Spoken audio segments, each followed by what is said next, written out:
Hi, I'm Buck, your personal tour guide to the Federal Reserve. I'm here to introduce you to one of the most complex but effective institutions in the United States. But don't worry, I'll explain it all in plain English. Just beside me is a roadmap of where we're going. Together, we'll walk through the Federal Reserve System, literally. And along the way, I'll show you just what goes on around here and why it's important. By the end of this tour, you too will be able to explain the Federal Reserve in plain English. There is no other agency of government which can overrule actions that we take. There is no other agency of government which can overrule actions that we take. There is no other agency of government which can overrule actions that we take.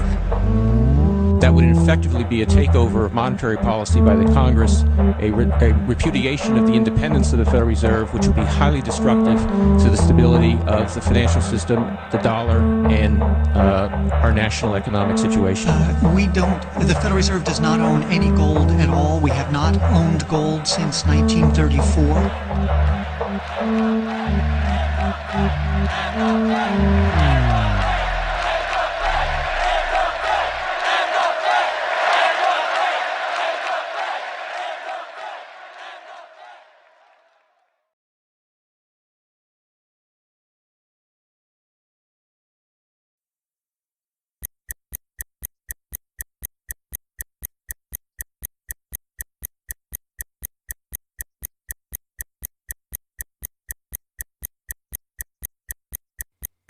All our lives, we've been told that economics is boring. It's dull. It's not worth the time it takes to understand it. And all our lives, we've been lied to.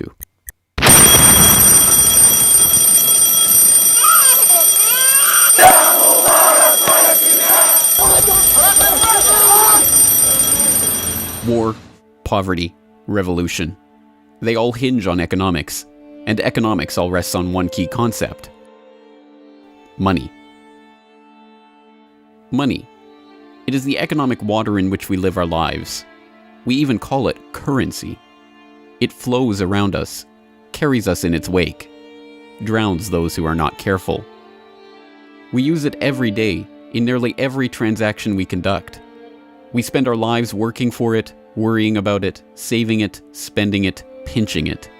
It defines our social status. It compromises our morals. People are willing to fight, die, and kill for it. But what is it? Where does it come from? How is it created? Who controls it? It is a remarkable fact that, given its central importance in our lives, not one person in 100 could answer such basic questions about money as these. So if you were planning a family, you'd want to know where babies come from. Yeah. And this is a lot about banking. So let me ask you, where does money come from? Where does the money come from? Where does any money? The government prints it. Just print it off. Where does money come from? How is new money created? By labor. People work and produce wealth, and the money is supposed to match that wealth. Where does money come from? Well, I have a pretty different outlook on money. It actually comes from like trees, right? But why is this? How could we be so ignorant about a topic of such importance? Where does money come from is a basic, childlike question. So why is our only response the childlike answer meant as a joke? It grows on trees. Such a profound state of ignorance could not come about naturally. From the time we are children, we are curious about the world and eager to learn about the way it works. And what could lead to a better understanding of the way the world works than a knowledge of money, its creation and destruction? Yet discussion of this topic is fastidiously avoided in our school years and ignored in our daily life. Our monetary ignorance is artificial, a smoke screen that has been erected on purpose and perpetrated with the help of complicated systems and insufferable economic jargon. But it doesn't take an economist to understand the importance of money. Deep down, we all know that the wars, the poverty, the violence we see around us hinges on this question of money. It seems like a 1,000-piece jigsaw puzzle just waiting to be solved. And it is. The puzzle pieces, taken together, create an image of the Federal Reserve, America's central bank and the heart of the country's banking system. Despite its central importance to the economy, relatively few have heard of it, and fewer still know what it is, despite the bank's attempts at self-description. Our economy runs on a complex system of exchange of goods and services, in which money plays a key part. Coin, currencies, savings, and checking accounts, the overall supply of money is managed by the Federal Reserve. Money is the medium through which economic exchanges take place, and money as a standard of value helps us to set prices for goods and services. The job of managing money, monetary policy, is to preserve the purchasing power of the dollar while ensuring that a sufficient amount of money is available to promote economic growth. The Federal Reserve also promotes the safety and soundness of the institutions where we do our banking. It ensures that the mechanisms by which we make payments, whether by cash, check, or electronic means, operate smoothly and efficiently. And in its fiscal role, acts as the banker for the United States government. Now, these duties comprise the major responsibilities of our central bank. But in order to really understand the Federal Reserve, we must first understand its origins and context. We must deconstruct the puzzle. The first piece of that puzzle lies here, in the White House. This is where the Federal Reserve Act, then known as the Currency Bill, was signed into law after passing the House and Senate in late December 1913. The New York Times of Christmas Eve 1913 described the festive scene. The Christmas spirit pervaded the gathering. While the ceremony was a little less impressive than that of the signing of the Tariff Act on October 3rd last in the same room, the spectators were much more enthusiastic and seized every occasion to applaud. There in the White House that fateful December evening, President Wilson signed away the last veneer of control over the American money supply to a cartel, a well-organized gang of crooks so successful, so cunning, so well hidden that even now, a century later, few know of its existence, let alone the details of its operations. But those details have been openly admitted for decades. Of course, just as we have been taught to find economics boring, we have been taught that this story is boring. This is the way the Federal Reserve itself tells it. The United States was facing severe financial problems. At the turn of the century, most banks were issuing their own currency, called banknotes. The trouble was, currency that was good in one state was sometimes worthless in another. People began to lose confidence in their money, since it was only as sound as the bank that issued it. Fearful that their bank might go out of business, they rushed to exchange their banknotes for gold or silver. By attempting to do so, they created the Panic of 1907. During the panic, people streamed to the banks and demanded their deposits. The banks could not meet the demand. They simply did not have enough gold and silver coin available. Many banks went under. People lost millions of dollars. Businesses suffered, unemployment rose, and the stability of our economic system was again threatened. Well, this couldn't go on. If the country was going to grow and prosper, some means would have to be found to achieve financial and economic stability. To prevent financial panics like the one in 1907, President Woodrow Wilson signed the Federal Reserve Act into law in 1913. But this is history as told by the victors, a revisionist vision in which the creation of a central bank to control the nation's money supply is merely a boring historical footnote, about as important as the invention of the zipper or an early 20th century hula hoop craze. The truth is that the story of the secret banking conclave that gave birth to that Federal Reserve Act is as exciting and dramatic as any Hollywood screenplay or detective novel yarn, and all the more remarkable for the fact that it is all true. We pick up the story, appropriately enough, under cover of darkness. It was the night of November 22nd, 1910, and a group of the richest and most powerful men in America were boarding a private rail car at an unassuming railroad station in Hoboken, New Jersey. The car, waiting with shades drawn to keep onlookers from seeing inside, belonged to Senator Nelson Aldrich, the father-in-law of billionaire heir to the Rockefeller dynasty, John D. Rockefeller Jr. A central figure on the influential Senate Finance Committee where he oversaw the nation's monetary policy, Aldrich was referred to in the press as the general manager of the nation. Joining him that evening was his private secretary Shelton, and a who's who of the nation's banking and financial elite. A. Pyatt Andrew, the Assistant Treasury Secretary, Frank Vanderlip, President of the National City Bank of New York, Henry P. Davison, a senior partner of J.P. Morgan Company, Benjamin Strong Jr., an associate of J.P. Morgan and president of Bankers Trust Co., and Paul Warburg, heir of the Warburg banking family and son-in-law of Solomon Loeb of the famed New York investment firm Kuhn Loeb and Company. The men had been told to arrive one by one after sunset to attract as little attention as possible. Indeed, secrecy was so important to their mission that the group did not use anything but their first names throughout the journey so as to keep their true identities secret even from their own servants and waitstaff. The movements of any one of them would have been reason enough to attract the attention of New York's voracious press, especially in an era where banking and monetary reform was seen as a key issue for the future of the nation. A meeting of all of them, now that would surely have been the story of the century. And it was. Their destination? The secluded Jekyll Island off the coast of Georgia, home to the prestigious Jekyll Island Club whose members included the Morgans, Rockefellers, Warburgs, and Rothschilds. Their purpose? Davison told intrepid local reporters who had caught wind of the meeting that they were going duck hunting. But in reality, they were going to draft a reform of the nation's banking industry in complete secrecy. G. Edward Griffin, the author of the best-selling The Creature from Jekyll Island and a longtime Federal Reserve researcher, explains. What happened is that the banks decided that since there was going to be legislation anyway to control their industry, that they wouldn't just sit back and wait and see what happened and cross their fingers that it would be okay. They decided that to do what so many cartels do today, they decided to take the lead. And they would be the ones calling for regulations and reform. They like the word reform. And American people are suckers for the word reform. You just put that into any corrupt piece of legislation, call it reform, and people say, oh, I'm all for reform.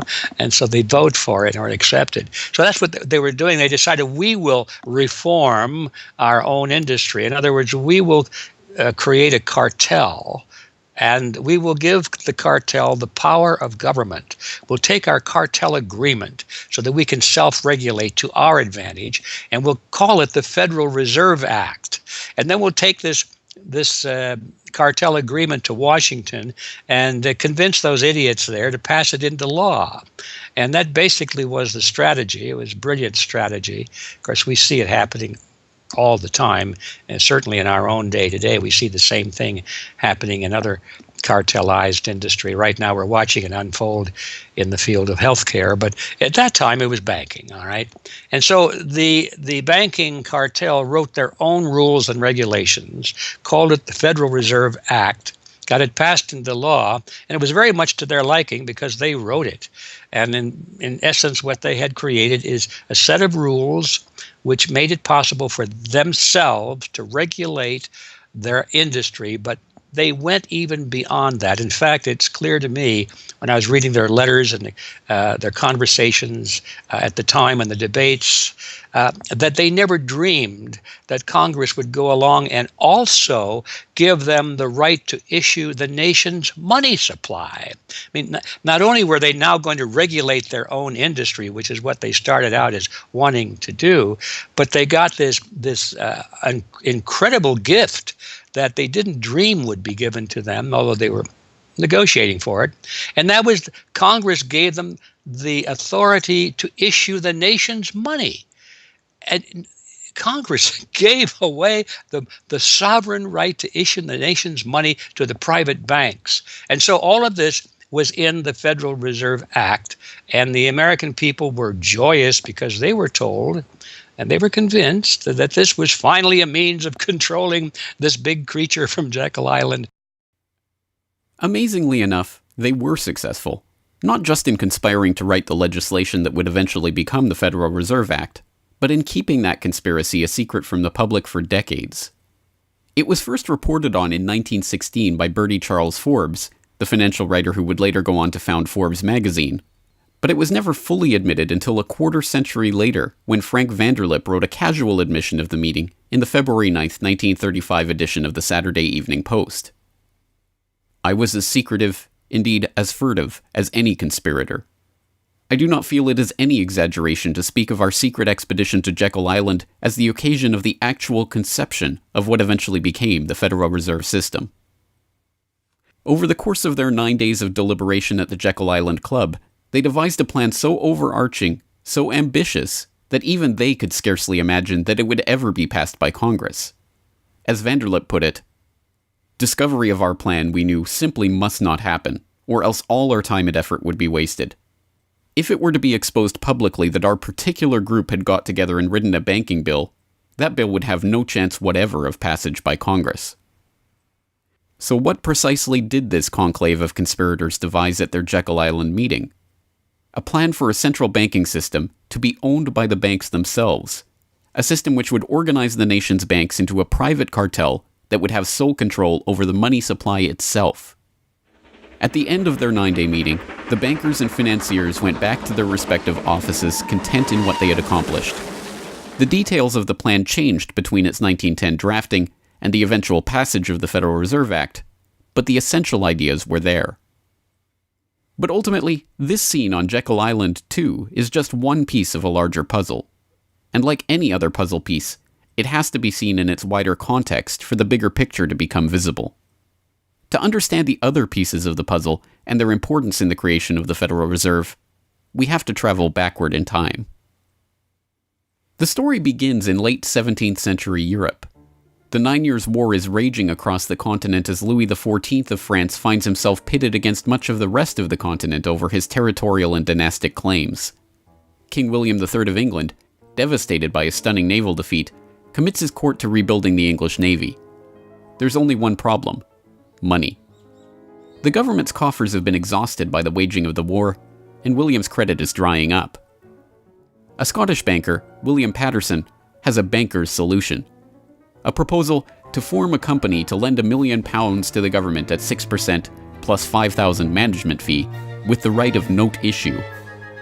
By 1694, the idea has been slightly revised, a £1.2 million loan at 8% plus $4,000 for management expenses, but it goes ahead. The magnanimously titled Bank of England is created. The name is a carefully constructed lie, designed to make the bank appear to be a government entity, but it is not. It is a private bank owned by private shareholders for their private profit, with a charter from the king that allows them to print the public's money out of thin air and lend it to the crown. What happens here at the birth of the Bank of England in 1694 is the creation of a template that will be repeated in country after country around the world. A privately controlled central bank lending money to the government at interest, money that it prints out of nothing. And the jewel in the crown for the international bankers that creates this system is the future economic powerhouse of the world, the United States. In many important respects, the history of the United States is the history of the struggle of the American people against the banksters that wish to control their money. By the 1780s, with colonies still fighting for independence from the crown, the bankers will get their wish. In 1781, the United States is in financial turmoil. The Continental, the paper currency issued by the Continental Congress to pay for the war, has collapsed from overissue and British counterfeiting. Desperate to find a way to finance the end stages of the war, Congress turns to Robert Morris, a wealthy shipping merchant who was investigated for war profiteering just 2 years earlier. Now, as Superintendent of Finance of the United States from 1781 to 1784, he is regarded as the most powerful man in America, next to General Washington. In his capacity as Superintendent of Finance, Morris argues for the creation of a privately owned central bank deliberately modeled on the Bank of England that the colonies were supposedly fighting against. Congress, backed into a corner by war obligations and forced to do business with the bankers just like King William in the 1690s, acquiesces and charters the Bank of North America as the nation's first central bank. And exactly as the Bank of England came into existence loaning the British Crown £1.2 million, the BNA started business by loaning $1.2 million to Congress. By the end of the war, Morris has fallen out of political favor and the Bank of North America's currency has failed to win over a skeptical public. the BNA is downgraded from a national central bank to a private commercial bank chartered by the state of Pennsylvania. But the bankers have not given up yet. Before the ink is even dry on the Constitution, a group led by Alexander Hamilton is already working on the next privately owned central bank for the newly formed United States of America. So brazen is Hamilton in the forwarding of this agenda that he makes no attempt to hide his aims or those of the banking interests he serves. A national debt, if it is not excessive, will be to us a national blessing, he wrote in a letter to James Duane in 1781. It will be a powerful cement of our union. It will also create a necessity for keeping up taxation to a degree which, without being oppressive, will be a spur to industry. Opposition to Hamilton and his debt-based system for establishing the finances of the U.S. is fierce. Led by Jefferson and Madison, the bankers and their system of debt enslavement is called out for the force of destruction that it is, with Thomas Jefferson writing, "The spirit of war and indictment, since the modern theory of the perpetuation of debt, has drenched the earth with blood and crushed its inhabitants under burdens ever accumulating." Still, Hamilton proves victorious. The first Bank of the United States is chartered in 1791 and follows the pattern of the Bank of England and the Bank of North America almost exactly.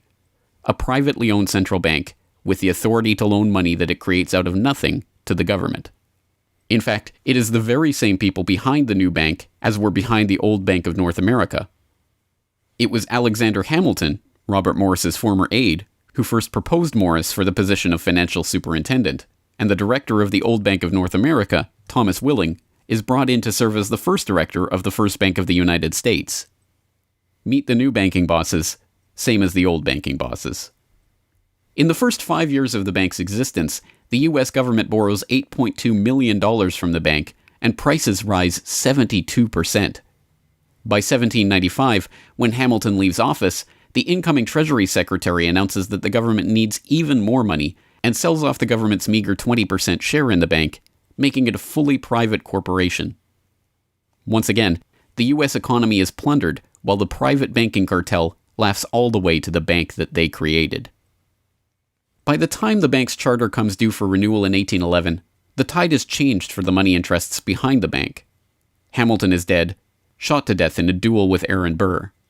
The bank-supporting Federalist Party is out of power. The public are wary of foreign ownership of the central bank, and what's more, don't see the point of a central bank in time of peace.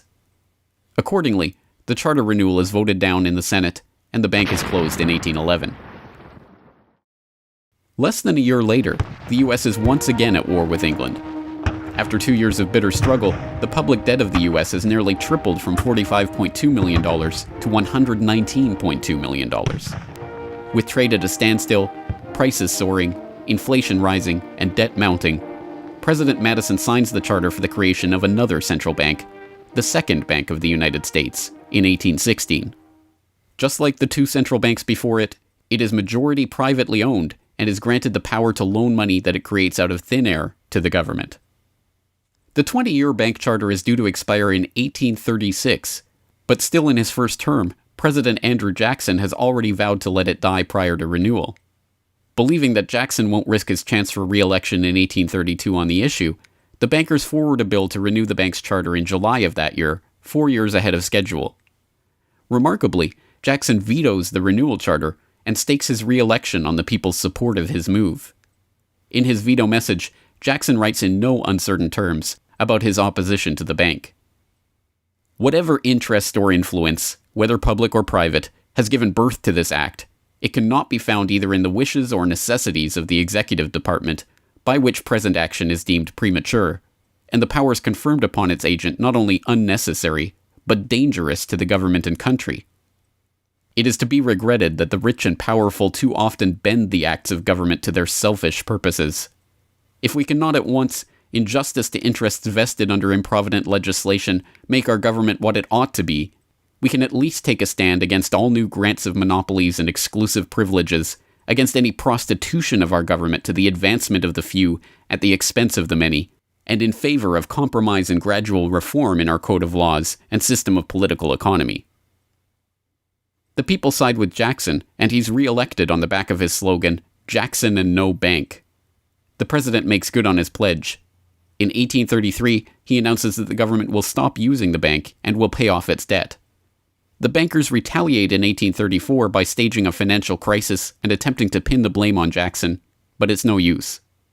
On January 8, 1835, President Jackson succeeds in paying off the debt, and for the first and only time in its history, the United States is free from the debt chain of the bankers.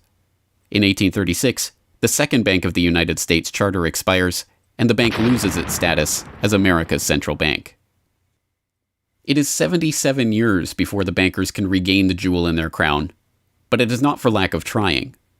Immediately upon the death of the bank, the banking oligarchs in England react by contracting trade, removing capital from the US, demanding payment in hard currency for all exports, and tightening credit. This results in a financial crisis known as the Panic of 1837, and once again Jackson's campaign to kill the bank is blamed for the crisis. Throughout the late 19th century, the United States is rocked by banking panics brought about by wild banking speculation and sharp contractions in credit. By the dawn of the 20th century, the bulk of the money in the American economy has been centralized in the hands of a small clique of industrial magnates, each with a near monopoly on a sector of the economy. There are the Astors in real estate, the Carnegies and the Schwabs in steel, the Harrimans, Stanfords, and Vanderbilts in railroads, the Mellons and the Rockefellers in oil. As all of these families start to consolidate their fortunes, they gravitate naturally to the banking sector. And in this capacity, they form a network of financial interests and institutions that centered largely around one man, banking scion and increasingly America's informal central banker in the absence of a central bank, John Pierpont Morgan. John Pierpont Morgan, or Pierpont as he prefers to be called, is born in Hartford, Connecticut in 1837 to Junius Spencer Morgan, a successful banker and financier. Morgan rides his father's coattails into the banking business, and by 1871 is partnered in his own firm, the firm that was eventually to become J.P. Morgan and Company. It is Morgan who finances Cornelius Vanderbilt's New York Central Railroad.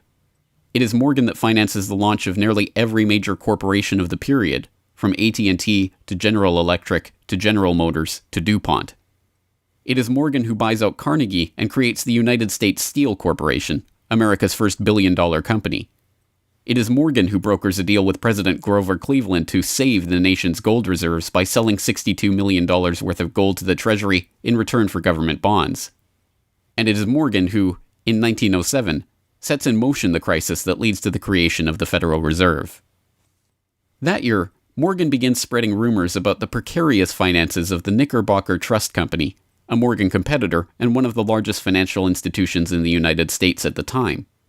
The resulting crisis, dubbed the Panic of 1907, shakes the U.S. financial system to its core.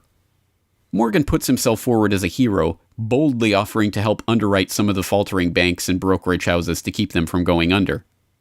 After a bout of hand-wringing over the nation's finances, a congressional committee is assembled to investigate the Money Trust, the bankers and financiers who brought the nation so close to financial ruin and that wield such power over the nation's finances. The public follows the issue closely, and in the end a handful of bankers are identified as key players in the Money Trust's operations, including Paul Warburg, Benjamin Strong Jr., and J.P. Morgan. Andrew Gavin Marshall, editor of the People's Book Project, explains. At the beginning of the 20th century, there was an investigation following the greatest of these financial panics, which was in 1907. And this investigation was on what was called the Money Trust, which found that three banking interests, J.P. Morgan, National City Bank, and the Citibank of New York, I believe it was, basically controlled the entire financial system. So three banks. And the public hatred towards these institutions was unprecedented. There was an overwhelming consensus in the country for establishing a central bank. But there were many different interests in pushing this, and everyone had sort of their own specific purpose behind advocating for a central bank. So to represent the most people, you had farmer interests, populists, progressives, who were advocating a central bank because they couldn't take the recurring panics, but they wanted government control of a central bank. They wanted it to be exclusively under the public control because they despised and feared the New York banks as wielding too much influence. So for them, a central bank would be a way to curb the power of these private financial interests. On the other hand, those same financial interests were advocating for a central bank to serve as a source of stability for their control of the system, also to act as a lender of last resort to them, and so that they would never have to face collapse, but also in order to exert more control through a central bank. The private New York banking community wanted a central bank under the exclusive control of them. There's a shocker. So you had all these various different interests which converged. Of course, the most influential happened to be the New York financial houses, which were more aligned with European financial houses than they were with any other element in American society. The main individual behind the founding of the Federal Reserve was Paul Warburg, who was a partner with Kuhn, Loeb and Company, European banking house. His brothers were prominent bankers in Germany at that time, and he had, of course, close connections with every major financial and really big industrial firm in the United States and most of those existing in Europe. And he was discussing all these ideas with his fellow compatriots in advocating for a central bank. In 1910, Warburg got the support of a senator named Senator Aldrich, whose family later married into the Rockefeller family. Again, I'm sure just a coincidence, but Aldrich invited Warburg and a number of other bankers to a private secret meeting on Jekyll Island, just off the coast of Georgia, where they met in 1910 to discuss the construction of a central bank in the United States, but one which, of course, would be owned and serve the interests of the private bankers. Aldrich then, in 1911, presented this as the Aldrich Plan or the Aldrich Bill in the U.S. Congress, and it was actually voted out. The public, suspicious of Senator Aldrich's banking connections, ultimately reject the Jekyll Island Cabal's Aldrich Plan. The Cabal does not give up, however. They simply revise and rename their plan, giving it a new public face, that of Senator Robert Owen and Representative Carter Glass. In the end, the money trust that was behind the Panic of 1907 uses the public's own outrage against them to complete their consolidation of control over the banking system. The newly retitled Federal Reserve Act is signed into law on December 23, 1913, and the Fed begins operations the next year.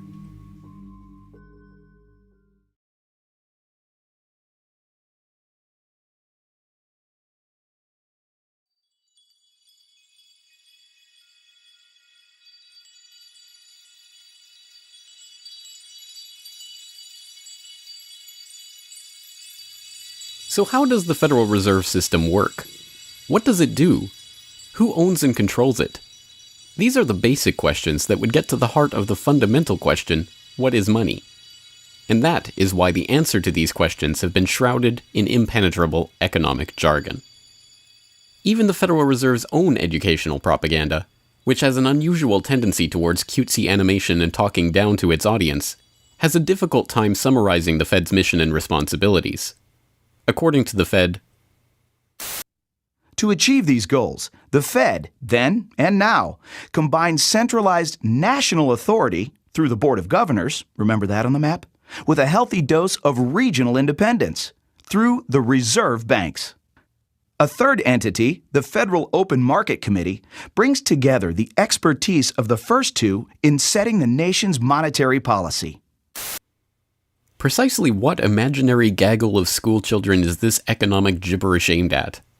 The simple truth, hidden behind the sleight of hand of economic jargon and magisterial titles, is that a banking cartel has monopolized the most important item in our entire economy: money itself. We are taught to think of money as the pieces of paper printed in government printing presses or coins minted by government mints.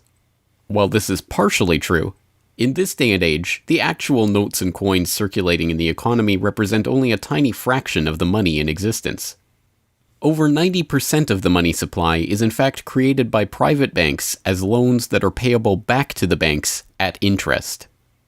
Although this simple fact is obscured by the wizards of Wall Street and gods of money who want to make the money creation process into some special art of alchemy carefully overseen by the government, the truth is not hidden from the public. In December 1977, the Federal Reserve Bank of New York published another of its dumbed-down cartoon-ridden information pamphlets for the general public, attempting to explain the functions of the Federal Reserve System. There in black and white, they carefully explain the money creation process. Commercial banks create checkbook money whenever they grant a loan, simply by adding new deposit dollars to accounts on their books in exchange for a borrower's IOU. Banks create money by monetizing the private debts of businesses and individuals. That is, they create amounts of money against the value of those IOUs. There it is, in plain English. The vast majority of money in the economy, the checkbook money in our accounts at the bank and that we use in our electronic transfers and digital payments, is created not by a government printing press, but by the bank itself. It is created out of thin air as debt, owed back to the bank that created it at interest.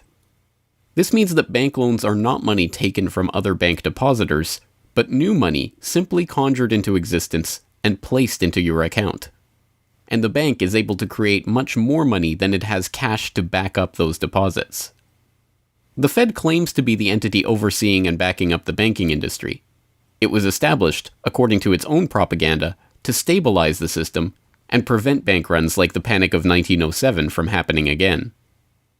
Throughout much of the 1800s, almost any organization that wanted could print its own money. As a result, many states, banks, and even one New York druggist did just that. In fact, at one time, there were over 30,000 different varieties of currency in circulation. Imagine the confusion. Not only were there multitudes of currencies, some were redeemable in gold and silver, others were backed by bonds issued by regional governments. It was not unusual for people to lose faith both in the value of their currency and in the entire financial system. With many people trying to withdraw their deposits at once, sometimes the banks didn't have enough money on hand to pay their depositors. Then, when the funds ran out, the banks suspended payment temporarily, and some even closed. People lost their entire savings, and sometimes regional economies suffered. Obviously, something had to be done, and in 1913, something was. And that year, President Woodrow Wilson signed into effect the Federal Reserve Act. This act created the Federal Reserve System to provide a safer and more stable monetary and banking system. If that was indeed its aim, it signally failed to do so in running up one of the greatest bubbles in American history to that point in the 1920s, just a decade after its creation. The popping of that bubble, of course, led directly into the Great Depression and one of the greatest periods of mass poverty in American history. Economists have long argued that the Fed itself was the cause of the Depression by its complete mismanagement of the money supply. As former Federal Reserve Chairman Ben Bernanke admitted in a speech commemorating Fed critic Milton Friedman's 90th birthday, regarding the Great Depression, "You're right, we did it. We're very sorry. But thanks to you, we won't do it again." Price stability is another cited tenet of the Federal Reserve's mandate. But here, too, the Fed has completely failed to live up to its own standards. Aside from the banking system, the Federal Reserve has another responsibility that's probably even more important. It's in charge of something called monetary policy. Basically, it means trying to keep prices stable to avoid inflation. Say you buy a CD today for $14, but what if next year the price of the CD jumped to $20 or $50? Not because of a change in supply or demand, but because all prices were going up. That's inflation. There are a lot of different causes of inflation, but one of the most important is too much money. The Fed can adjust the money supply by injecting money into the system electronically or by withdrawing money from the economy. Think of it. The Federal Reserve has the ability to create money and make it disappear. What's most important is what happens as a result. Anytime the supply of money is altered, the effects are felt throughout the economy. The Fed's methods have changed over time to take advantage of the latest computers and electronics, but its mission remains the same: to aim for stable prices, full employment, and a growing economy. 100 years ago, in 1913, the Fed was created, and we've marked it with a vertical line there. Consumer prices now are about 30 times higher than they were when the Fed was created in 1913. Paper money, too, is the responsibility of the Federal Reserve. Hence, the dollars in circulation are not Treasury notes, not bills of credit, but Federal Reserve notes, debt-based notes backed up, ultimately, by the government's own promise to pay. It's sovereign bonds backed up by the taxpayers themselves. At one time, the Federal Reserve banks were legally required to keep large stockpiles of gold in reserve to back up these notes. But that requirement was abandoned, and today the notes are backed up mostly by government securities. The Fed no longer keeps any actual gold on its books, but gold certificates issued by the Treasury and valued not at the spot price of $1,300 per troy ounce, but an arbitrarily fixed statutory price of $42 2/9 per ounce. But I do have one question. During the crisis, or any time that you're aware of, has the Federal Reserve or Treasury participated in any gold swaps arrangements? The Federal Reserve does not own any gold at all. We have not owned gold since 1934. So we have not engaged in any gold swaps. But it appears on your balance sheet that you hold gold. What appears on our balance sheet is gold certificates. When we turned before 1934, the Federal Reserve did own gold. We turned that over by law to the Treasury and received in return for that gold certificate. If the Treasury entered into, because under the Exchange Stabilization Fund, I would assume they probably have the legal authority to do it, they wouldn't be able to do it then because you have the securities for essentially all the gold? No, we have no interest in the gold that is owned by the Treasury. We have simply an accounting document that is called gold certificates that represents the value at a statutory rate and still that we gave to the Treasury in 1930. And still measured at $42 an ounce, which makes no sense whatsoever. Clearly, there is a discrepancy between what we are led to believe is motivating the Fed and what it actually does. To understand what the Fed is actually intended to do, it's first important to understand that the Federal Reserve is not a bank per se, but a system. This system codifies, institutionalizes, oversees, and undergirds a form of banking called fractional reserve banking, in which banks are allowed to lend out more money than they actually have in their vaults.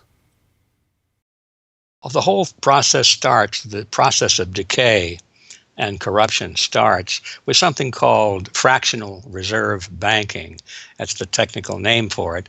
And what that really means is that as the banking institution developed over several centuries, starting, of course, in Europe, it developed the practice of legalizing a certain dishonest accounting procedure.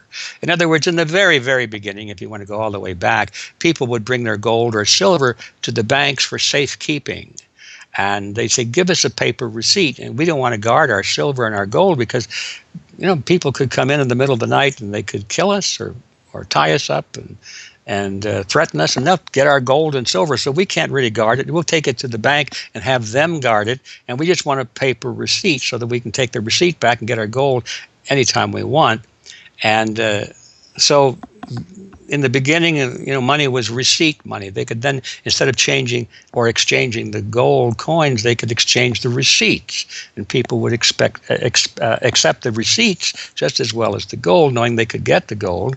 And so these paper receipts being circulated were, in essence, the very first examples of paper money. Well, the banks learned early on that game that here they were sitting on this pile of gold and all these paper receipts out there. People weren't bringing the receipts in anymore. Very few of them, maybe 5%, maybe 7% of the people would bring in their paper receipts and ask for the gold. So they said, why don't we just sort of give more receipts out than we have gold? They'll never know because we only are asked at the best 7% of it, so we can create more receipts for gold than we have, and we can collect interest on that because we'll loan that into the economy and we'll charge interest on this money that we don't really have.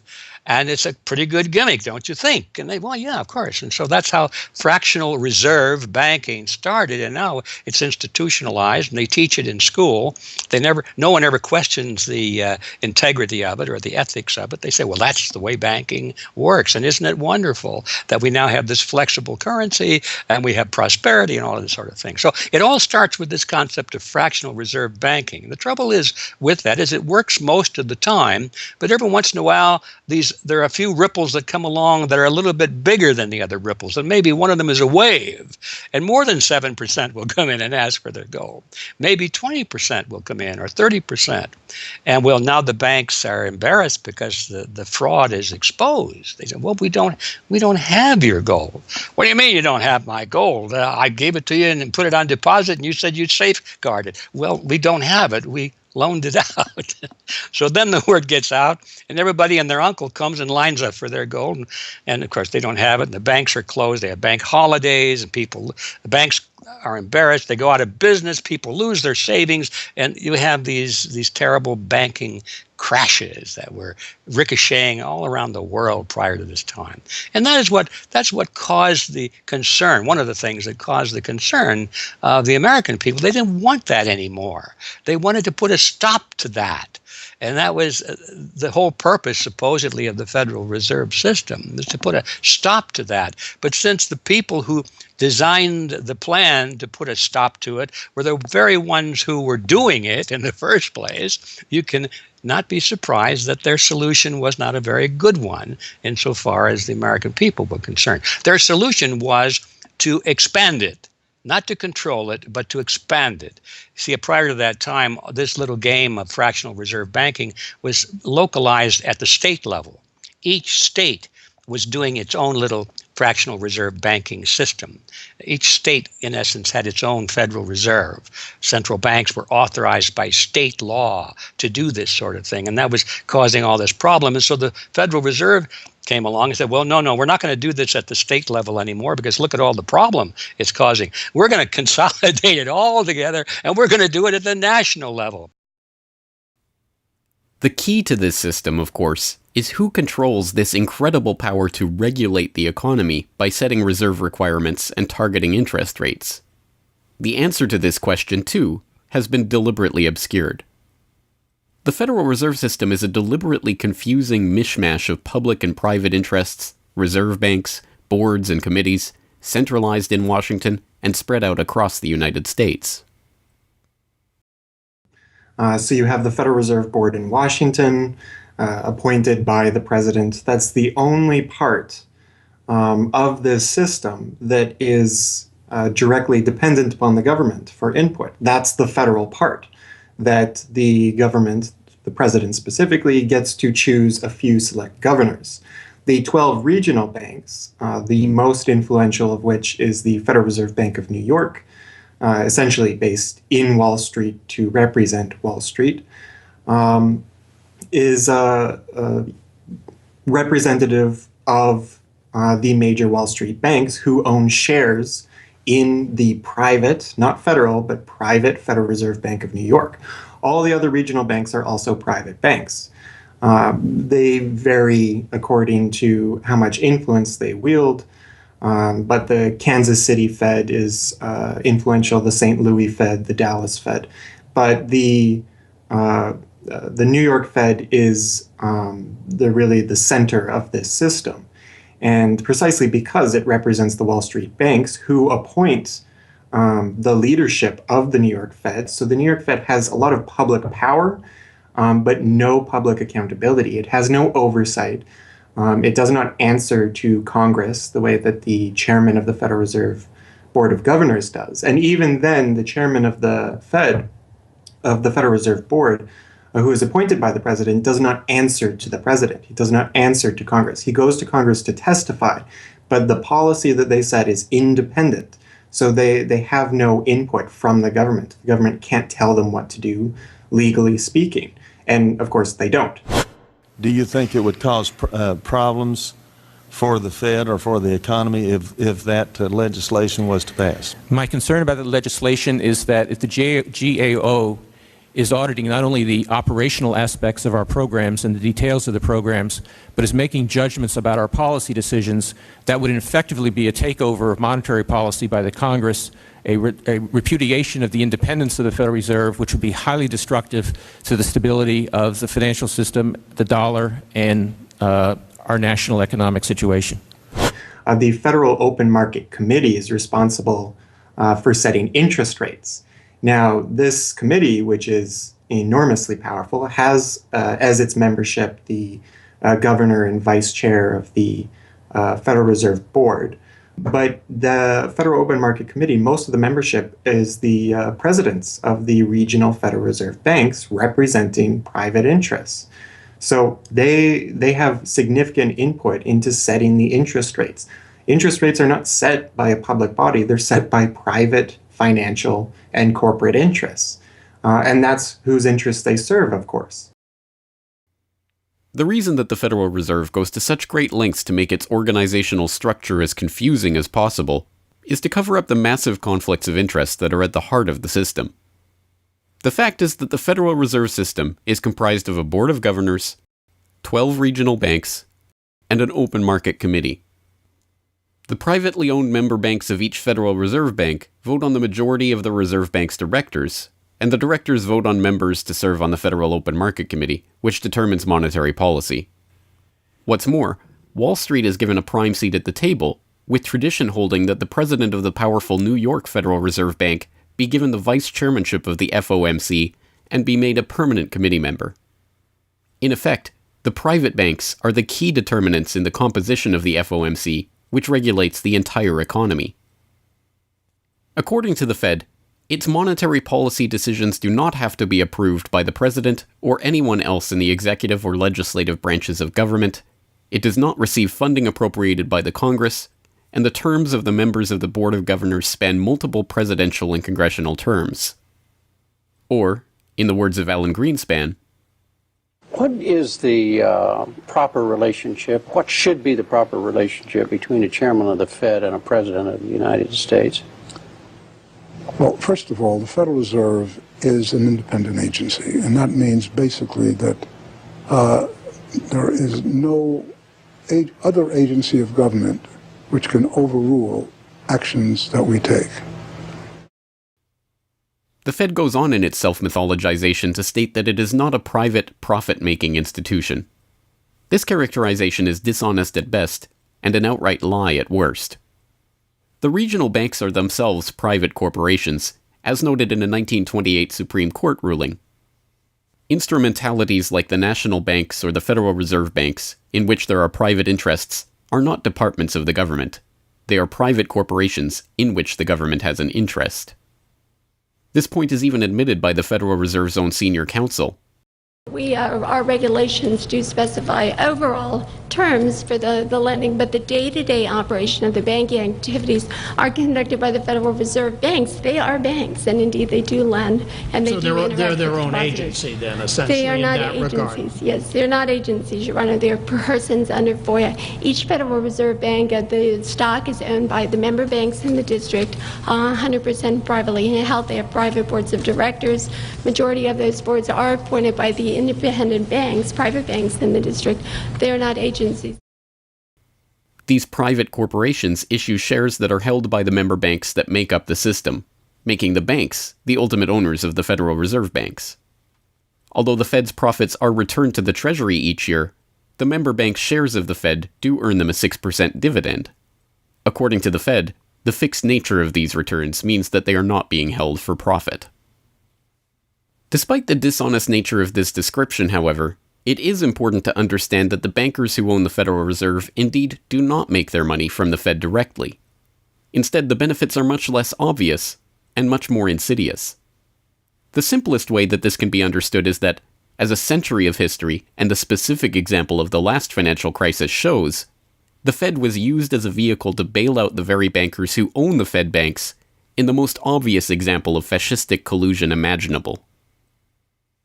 A handful of financial institutions have enriched themselves as a result of institutional speculation on a large scale as well as manipulation of the market. And secondly, what they have done is that they have then gone to their governments and said, well, we are now in a very difficult situation and you need to give us money so that we can retain the stability of the financial system. And who actually lends the money or brokers the public debt? The same financial institutions which are the recipients of the bailout. Okay, and so what you have is a circular process. It's a diabolical process. You're lending money. You're not lending money. You're handing money to the large financial institutions, and then this is leading up to a mounting public debt in the trillions. Okay. And then you say to the financial institutions, we need to establish a new set of treasury bills and government bonds, etc., which of course are sold to the public, but they are always brokered through the financial institutions, which establish their viability and so on and so forth. And the financial institutions will probably buy part of this public debt. So that in effect what the government is doing is financing its own indebtedness through the bailouts. It hands money to the banks, but to hand the money to the banks, it becomes indebted to those same financial institutions, and then it says, well, we now have to emit large amounts of public debt.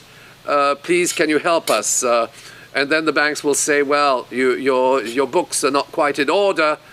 And then the government will say, well, obviously they're not in order because we've just handed you $1.4 trillion of bailout money, and we're now in a very difficult situation, so we need to borrow money from the people who are, in fact, the recipients of the bailout. So this is really what we're dealing with. We're dealing with a circular process.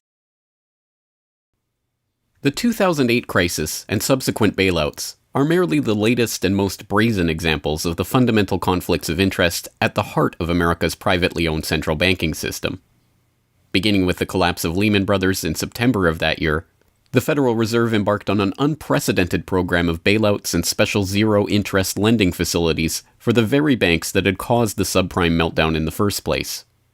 By the cartelization of the Federal Reserve structure, and thus not by accident, it was the very bank presidents who had overseen their banks' lending practices that ended up in the director positions of the Federal Reserve banks that voted on where to direct the trillions of dollars in bailout money. And unsurprisingly, they directed it toward their own banks.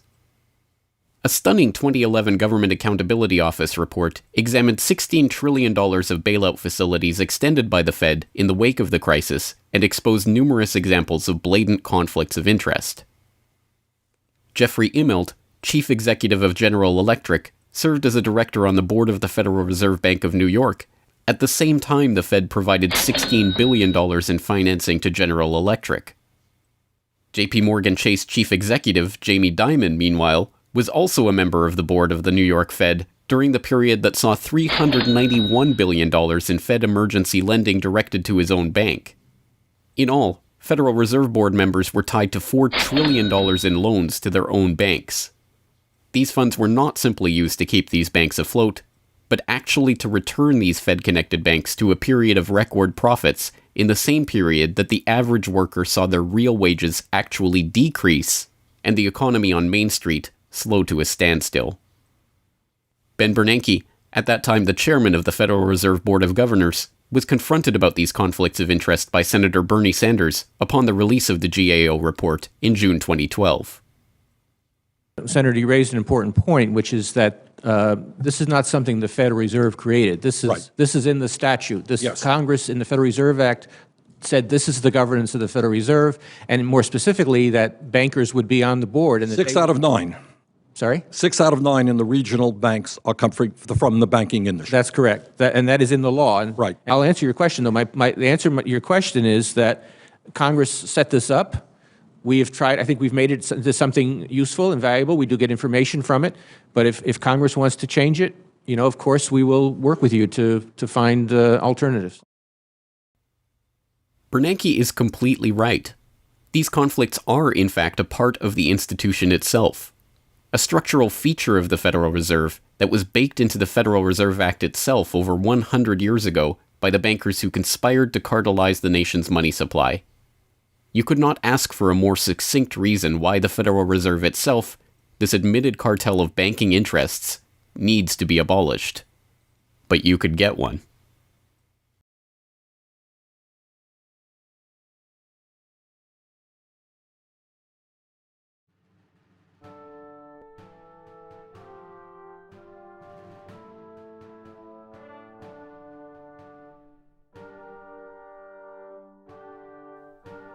We now know that for centuries, the people of the United States have been at war with the international banking oligarchs. That war was lost, seemingly for good, in 1913 with the creation of the Federal Reserve. With the passage of the Federal Reserve Act, President Woodrow Wilson consigned the American population to a century in which the money supply itself has depended on the whims of the banking cabal. A century of booms and busts, bubbles and depressions, has led to a wholesale redistribution of wealth toward those at the very top of the system. At the bottom, the masses toil in relative poverty, single-income households becoming double-income households out of necessity, their quality of life being slowly eroded as the Federal Reserve notes that pass for dollars are themselves devalued. Worse yet, the fraud itself perpetuates Alexander Hamilton's persistent myth that a national debt is necessary at all. The US is now locked into a system whereby the government issues bonds to generate the funds for their operations, bonds that are backed up by the taxation of the public's own labor.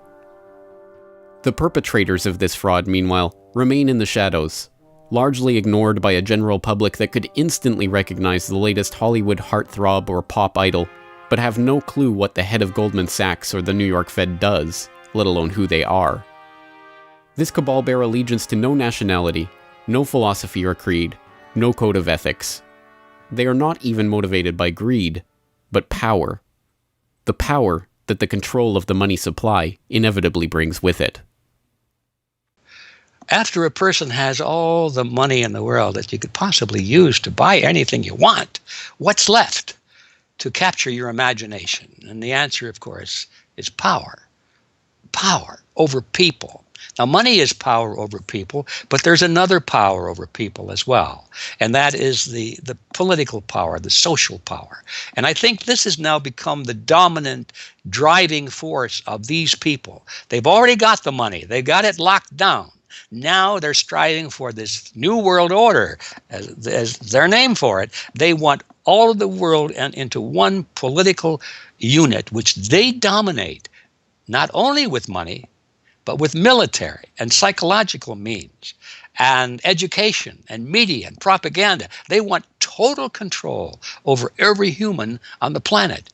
And by golly, they're moving pretty rapidly in that direction. It did not take long for this lust for power to rear its head. In 1921, just 7 years after the Fed began operations, the same J.P. Morgan-connected banking elite that founded the Federal Reserve incorporated an organization called the Council on Foreign Relations with the goal of taking over the foreign policy apparatus of the United States, including the State Department. In this quest, it was remarkably successful. Although there are only about 4,000 members in the organization today, its membership has included 21 Secretaries of Defense, 18 Treasury Secretaries, 18 Secretaries of State, 16 CIA directors, and many other high-ranking government officials, military officers, business elite, and, of course, bankers. The first director of the CFR was John W. Davis, J.P. Morgan's personal lawyer and a millionaire in his own right. Together with its sister organizations in Britain and elsewhere around the world, these groups would work together toward what they called a New World Order of total financial and political control directed by the bankers themselves.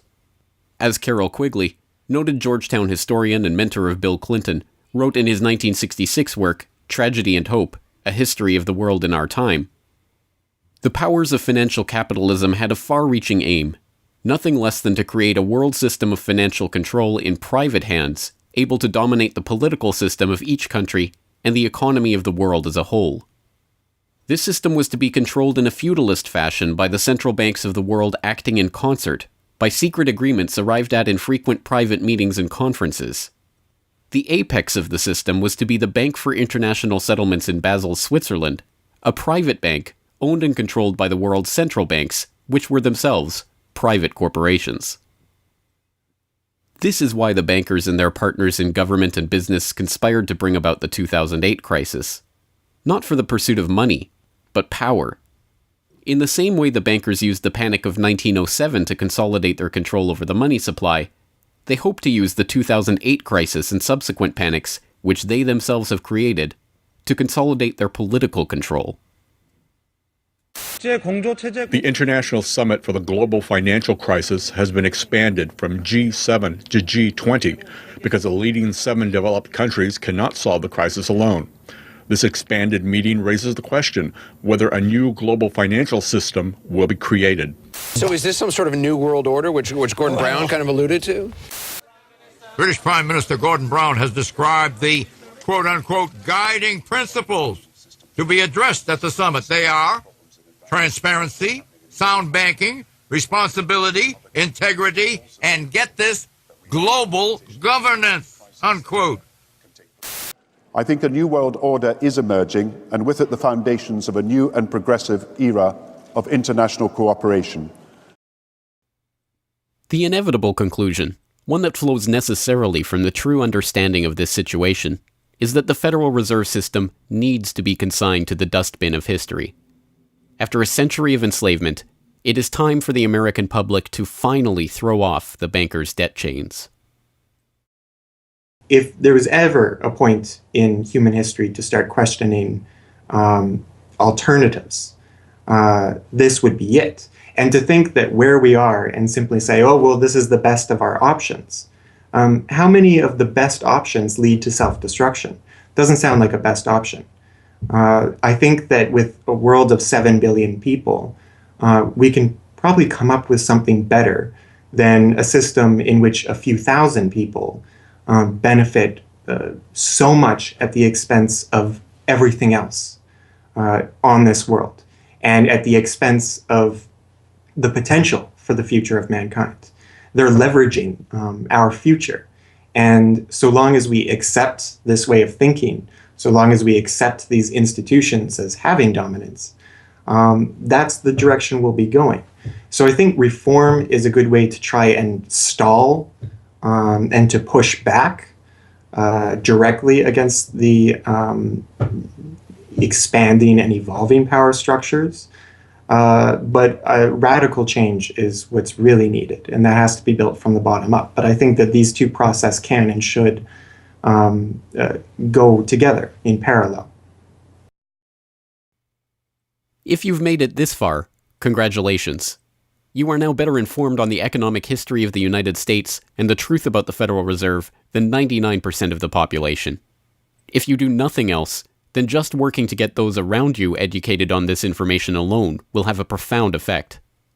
Once they learn of the scam, many are motivated to do something about it, and they, in turn, inform others. This is the viral nature of suppressed truth, and it is the reason that more people are aware of and energized by the issue of the Federal Reserve and the nature of money than ever before. Perhaps even more amazingly, this movement is spreading to other parts of the globe. Recognizing the interlocking nature of the modern global economy and the international nature of the banking oligarchy, movements to abolish the Federal Reserve have sprung up in Europe, where protests against the cartelized central banking system are taking place in over 100 cities, attracting 20,000 people on a weekly basis.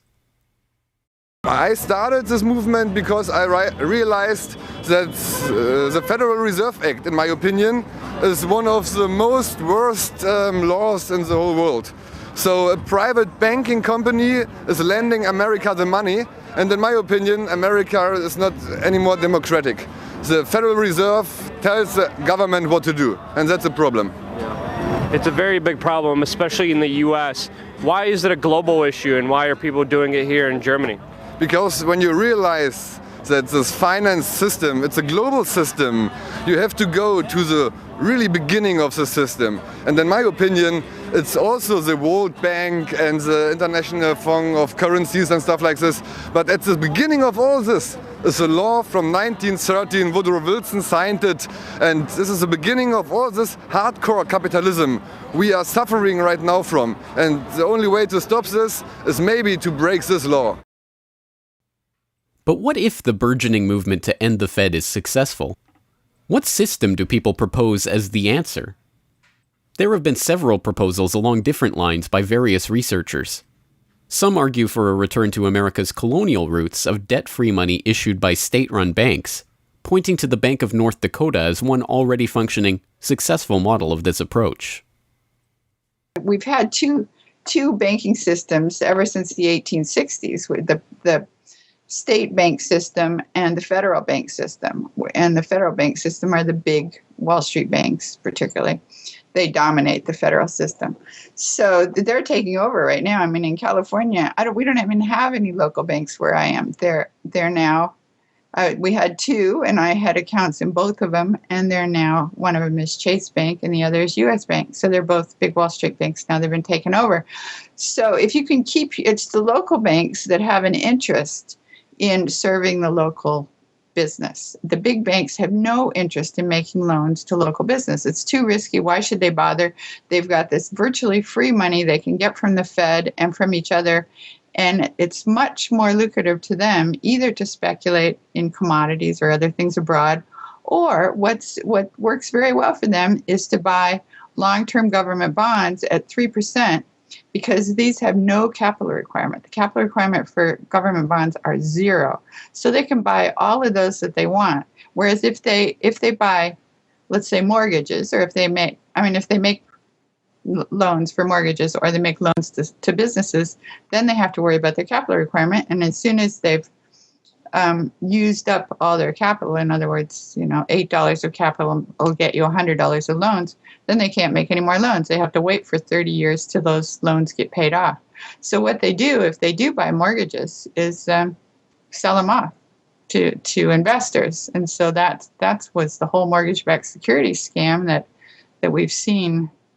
I mean, they had no motivation to make sure that these borrowers were actually sound borrowers. They just wanted to make a sale, so they sold the stuff to the unwary investors who might be somebody in Iceland or Sweden or pension funds. Yeah, so that didn't work out so well. So a state bank with the partnering with the local banks can provide the capital, can help them with capital. In North Dakota, the state bank guarantees the loans of the local banks, allowing them to make much bigger loans than they could otherwise. And the state bank provides liquidity to the small banks. That's why the small banks, the local banks, aren't making loans to small business right now, because they don't know that they can get money from the other banks as needed. The way banking works is they make the loan first. I mean, if you have credit lines to many different businesses, and if they all hit up their credit lines at once, you're going to run out of money. So you don't dare do that unless you know that you can get short-term loans from the other banks. And what's happening right now, even though there's $1.6 trillion in excess reserves sitting on the books of the big banks, they're not available to the little banks. And the reason is because the Fed is paying 0.25% interest on those reserves. So the banks have no incentive to lend them to the little banks. Why let go of them when you can make just as much keeping them, and then you still have your reserves, and you can use them as collateral to buy bonds or something that'll make you more money. So the whole system is messed up. And in North Dakota, the Bank of North Dakota provides the liquidity for these local banks. Others advocate a decentralized system of alternative and competing currencies that greatly reduce or even eliminate altogether the need for a central bank. Well, 22 years ago in Ithaca, New York, I noticed that a lot of people, friends particularly, had skills and time that were not being employed or respected by the prevailing economy. And while we had much desire to create things and trade them with each other, and many services we could provide to each other. We didn't have the money. So, since I have a background in graphic design, journalism, and arrogance, I went to my computer and designed paper money for Ithaca, New York. Designed pretty colorful money, with pictures of children, waterfalls, and trolley cars, and denominated in hours of labor. 1 hour note, half hour, quarter, eighth hour note, 2 hour note, and then began to issue to each of the pioneer traders who had agreed to be listed in the directory a specific starter amount. And the game began. An hour has been worth an hour of basic labor, or $10 US, which at that time, 20 years ago, was double the minimum wage. People who usually expect more than $10 per hour of their service can charge multiple hours per hour, but the denomination puts between us as residents of our community that reminder that we are fellow citizens, not merely winners or losers scrambling for dollars. And it introduces us to each other on the basis of these skills and services that we have, that we are more proud to provide for each other than often is the case with a conventional job, just the stuff we have to do to get the money to pay the bills. So through that trading process, that more intimate scale process within the community, we're more easily able to become friends and lovers and political allies. It's an inspiring story, and tell people about how much money has circulated through this community. I mean, it's important for people to understand just how successful this has been. Because we're not a computer system, we don't have a specific volume of trading recorded, but by the grapevine, by phone surveys, and over the years watching the money move, we were able to guess very reliably at several $1 million equivalent of this money has transacted over those years, making loans without charging interest up to $30,000 value, which is the fundamental monetary revolution in our system. Then as well, making grants of the money to over 100 community organizations. Some argue for currencies whose mathematical nature prevent them from being merely conjured into existence whenever a federal government wants to wage another war of aggression or forge another link in the seemingly endless train of governmental tyranny and abuse. What people have to understand about Bitcoin is that it's a completely decentralized network. There's no central server, there's no controlling company, there's no office. It's just free software that anyone can download and start running on their computer anywhere in the world. And that the Bitcoins themselves can be transferred to or from anyone anywhere in the world. And it's impossible for any bank or government or entity to block you from sending or receiving those Bitcoins. There's a limited supply of those Bitcoins. There will never, ever, ever be more than 21 million Bitcoins. And so because, like everything, the price is set based on supply and demand, because the supply of Bitcoins is limited and the demand is increasing as more and more people start to use them and more websites start to accept them, the price of Bitcoins in terms of dollars is going to have to increase even a lot more than the $500 per Bitcoin that it is today. Are there any drawbacks at all to the idea of using a cryptocurrency? If you're part of the current power elite that can just print money at will to spend on whatever you feel like, then yeah, the world switching over to Bitcoin is probably not going to benefit you. But if you're one of the normal people that aren't working for the Federal Reserve or any central bank that's printing money to pay to your friends and that sort of thing, then a Bitcoin world is a wonderful thing for you. Sound money, cryptocurrencies, state banks, LETS programs, self-issued credit. These and many other solutions have all been proposed, and many of them are in use in different localities today. Information on all of these ideas and how they are being applied in various parts of the world are widely available online. The point is that the question of what money is and how it should be created is perhaps the single greatest question facing humanity as a whole, and yet it is one that has been almost completely eliminated from the national conversation. Until recently. End the Fed! End the Fed!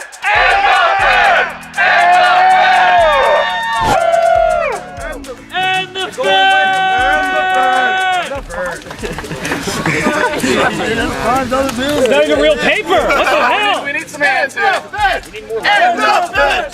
And the Fed! And the Fed!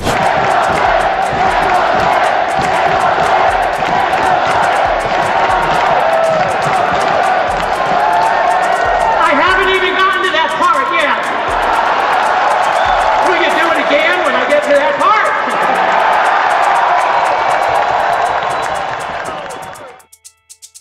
And so the rest of the story is now in our hands. Once we understand the scam that has taken place, the gradual consolidation of wealth and power in the hands of an elite few banking oligarchs, and the growing impoverishment of the masses, all in the name of banking funny money created out of nothing and loaned to the public at interest, we can choose to get active or to do nothing at all. For those who choose to get active, there are some steps that you can take to help change the course of the system. First, follow the links and resources from the transcript of this documentary at corbettreport.com/Federal Reserve to familiarize yourself with the history, the connections, and the functions of the Federal Reserve System. If you can't explain this material to yourself, then you will never be able to teach it to others. Secondly, begin reaching out to others to bring them up to speed on the issue. It can be as simple as broaching this conversation in the Monday morning water cooler talk, or passing out a copy of this documentary, or sending out links to this information to your email list. Insert this topic into your conversations. When people start talking about the national debt, or the state of the economy, or other political talking points, get them to question the roots of these issues, and why there is a national debt at all. Thirdly, when you are able to find or create a group of like-minded people in your area who are engaged with the issue, start a study group on the issue and its solutions. The study group can help source alternative or complementary currencies in the local area, or, if none exist already, the group can form the basis for a community of local businesses and customers who are willing to start experimenting with ways to wean themselves off of the Federal Reserve notes. Fourthly, use the resources at corbettreport.com, including the Federal Reserve information flyer, or hold DVD screenings to attract interest in your group and draw others into studying the true nature of the monetary system. The work of building up an alternative to the current system can seem daunting, even at times overwhelming. But it is important to keep in mind that the Federal Reserve System that seems so monolithic today has only been around for 1 century. Central banks have been defeated in America before, and they can be defeated again. The question of how we decide to change this system is not rhetorical. It will either be answered by an informed, engaged, active population working together to create viable alternatives and to dismantle the current system, or it will be answered by the same banking oligarchy that has been controlling the money supply, and indeed the lifeblood of the country, for generations. Now, 1 century after the creation of the Federal Reserve System, we have a choice to make. Whether the next century, like the one before it, will be a century of enslavement, or, transformed by the actions and choices that we make in the light of this knowledge, a century of empowerment.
Hello, this is James Corbett of CorbettReport.com, the writer, producer, director, narrator, and just about everything else you can imagine with regards to the documentary that you just finished watching, Century of Enslavement, The History of the Federal Reserve. As I mentioned towards the end of that documentary, if you've made it this far, then you are now better informed about the Federal Reserve, its origins, what it is, how it functions, and why it must be opposed than 99% of the general public.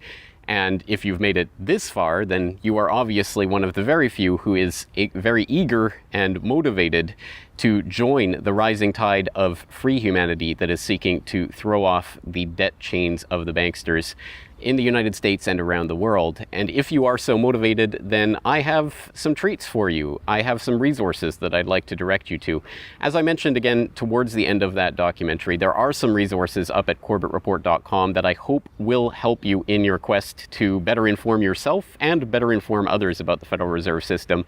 Because once again, if you can't explain this to yourself, then how could you ever hope to explain it to anyone else? So I think the first quest that we must all engage in is to improve our own understanding of the Federal Reserve System and how it functions, and then to spread that information to others. And on that note, once again, if you go to CorbettReport.com, you'll be able to find, first and foremost, this documentary itself is, of course, 100% freely available online, which you would know because you're watching this right now. So, of course, there will be links to the YouTube version of this documentary or the downloadable MP4 version on my website. There's also audio MP3 files available for download.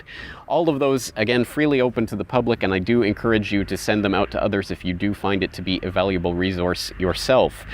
And once you're there at CorbettReport.com, you'll find not only the documentary itself, but also a transcript of the documentary, complete with hyperlinks to all of the source documents, videos, articles, all of the information that was used to compile this documentary. So I hope that will be a valuable resource, again, for people who are looking to put this information together in a way that makes sense in their own head, and so that they can see where all of this information is coming from, much of it sourcing from the Federal Reserve itself. So I hope that the hyperlinked transcript will be valuable to people out there who are seeking to broaden their understanding of these topics.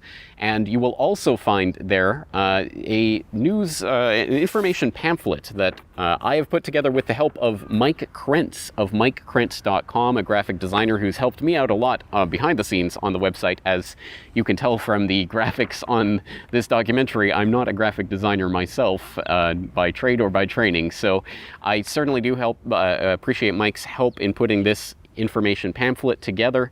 And this is just a few points that have been addressed in this video, informational points about the Federal Reserve, what it is, and some interesting little teasers to get people interested in this information. You can download and print this off from CorbettReport.com and use it however you like, handing it out to people on the street, using it as a discussion point if you hold a DVD screening, if you want to just post it up in public areas, only where allowed by law, of course. Once again, this is freely available for download and for you to print out and to use to help spread information about the Federal Reserve System. And it's available both in color and black and white and should print nicely onto standard 8.5 by 11 letter size paper. So that will all be up there at the website, along with, of course, an actual DVD version of this documentary. Once again, if you do find this information useful, then I hope you will try to spread it to others. There are a lot of people who prefer the online link, but there will be some people who you cannot reach online. For those people, and for yourself, if you so desire, here is a physical hard copy that you can order from CorbettReport.com for 2,000 Japanese yen. That's about 20 Federal Reserve notes. Because unfortunately, we are trapped in this debt-based bankster-led system.